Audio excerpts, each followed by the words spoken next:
Hey, hey, how are you? This is Jill Bullock of Jill and Treal, and one of the founders of Detour Movement Inc. And you see, I'm getting my groove on with no music at all.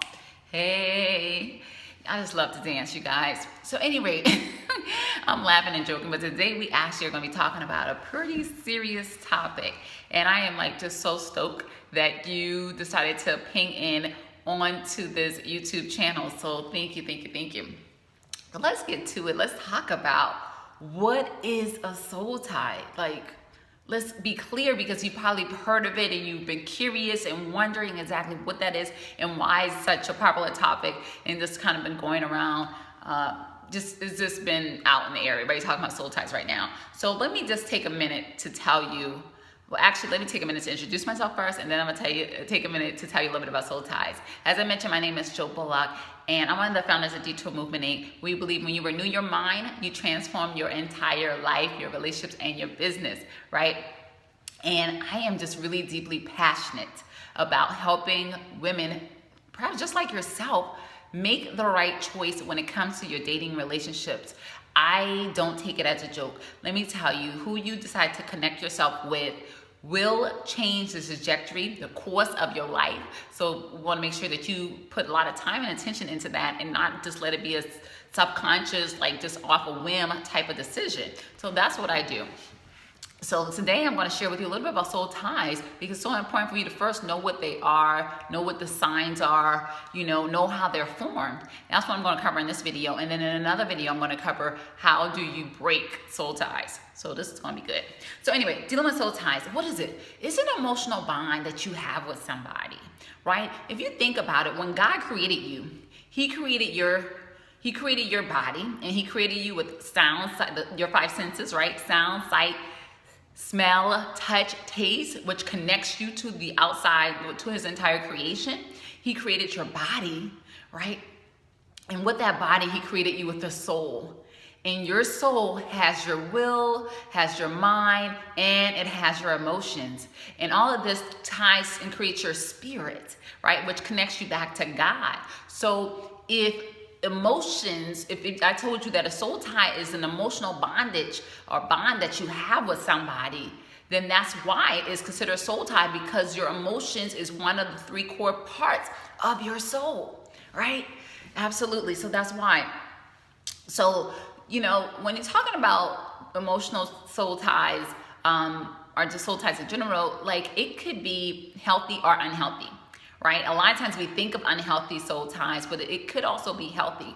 But before I even go into that distinction, let me just take a second to tell you that it is also important to know how these things are formed. Okay, how is the soul tie formed? It's formed really through a couple of ways.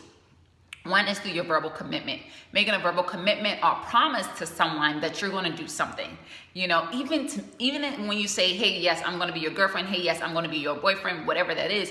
In that case, you can be starting to form that first steps of a soul tie because of that physical connection that comes with that type of commitment, right? Even in a marriage, you see that when people exchange vows, they're making that commitment to be one with each other. And really, that's what we're talking about. Soul ties, and especially sexual soul ties, is talking about being one with that person. And I'll get into that a little bit more. But so it's formed by verbal commitment. It's also formed by just spending a lot of being in the same physical space with someone, spending a lot of time holding hands, kissing, hugging, all of that, communicating, talking. Even you can form a soul tie through a long distance relationship, talking on the phone all the time. It's just when you spend an excessive amount of time with somebody that can create it as well. And obviously sexually, which is some of the deepest levels of soul tie, because during a sexual encounter with somebody that's not your husband, you're transferring spirits. And whatever spirits and things they have, you will have the same thing. I actually had an opportunity to hear someone talk about a soul tie that they had, and they were sharing that somebody had been molested when they were younger. And if that's the case, if somebody's been molested, or if they had certain sexual promiscuity or whatever that they've been with and people they've been with, that can transfer on you. Even it could be homosexuality, these different spirits can transfer onto you during a sexual relationship, because as a woman, for example, when you have sex with a man, he's depositing his spirit onto you, right? And so whatever things he's been exposed to individually can come on you. The things that the other women that he's been with can be exposed to you. And it's the same things for the guys. If you're dating a woman and she's been through a lot, if she hasn't been able to break those soul ties and bondage, whatever she's been through, even as an individual, she was molested, whatever that was, it can transfer onto you. So you have to be very, very careful about, getting into these relationships and just being with people, because it really can impact your soul. Because what I told you, your soul, God created you with a spirit, right? And that spirit makes up your soul and connects you to God. But sometimes it gets displaced, and I'm going to talk about that a little bit. So when we're talking about a healthy soul tie, this is generally in the institution of marriage. It's a healthy relationship, where two people are connected. And I have two biblical examples I want to share with you about godly soul ties, or, godly connections. And it was in 1 Samuel 18:1. And it says, "Now when he had finished speaking to Saul, the soul of Jonathan was kin to the soul of David. And Jonathan loved him as his own soul." Right? Jonathan loved him as his own soul. So this is more like a mentoring type of relationship where there was a closeness. When I think about the type of loves, and I think about phileo love, this is what I think about, this type of brotherly love, caring for one another, kind of like you may have for a sister or a niece or something like that, and having that emotional connection and tie, right? And also we'll see it in the institution of marriage, when God talks about this in Ephesians 5:22 through 33. I'm not going to read the whole thing, but it says here, "Wives, submit to your own husband as to the Lord. For the husband is the head of the wife, as also Christ is the head of the church, and he is the Savior of the body. Therefore, just as the church is subject to Christ, so let the wives be to their own husbands in everything." And it goes on to talk about husbands. "Love your wife just as Christ also loved the church and gave himself for her." So those are type of healthy types of soul tie. Let's talk a little bit about the unhealthy soul ties. And those are the soul ties that we really need to nip in the bud and be freed from, which I'm going to talk about in the next video. But I need you to understand what it is to see if this is you.